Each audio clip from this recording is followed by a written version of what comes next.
من الأمور الغريبة في هذه السنوات أن البعض أصبح يستحي من فعل بعض الطاعات.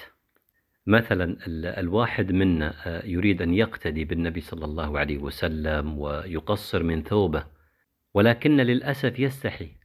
كيف تستحي يعني من فعل واجب أمرك النبي صلى الله عليه وسلم بها وفعلها؟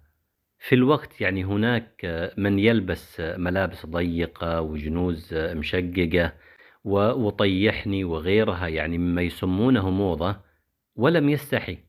فلما أنت تستحي من فعل الطاعة؟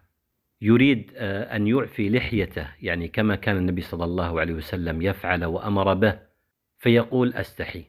في الوقت البعض يعني يتلاعب بلحيته بأشكال وقصات وتحليقات غريبة وعجيبة ولم يستحي.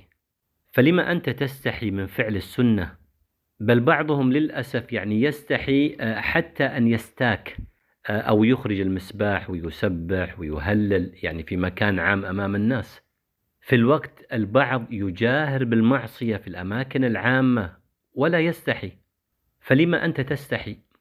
بعض النساء يعني تريد أن تلبس اللبس الساتر المحتشم، ولكن تقول أستحي. في الوقت بعض النساء يعني كاشفة متبرجة متمردة ولا تستحي. فلما أنت تستحي من فعل الواجب؟ بل الأغرب والأعجب يعني أن البعض قد يستحي من نشر بعض المقاطع المفيدة يعني بين زملائه وأصدقائه.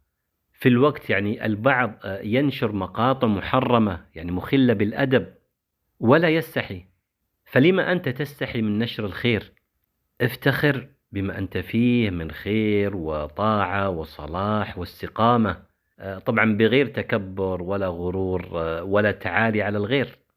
أسأل الله العظيم أن يبارك فيكم ويجعلكم مفاتيح للخير مغاليق للشر، مباركين أينما كنتم.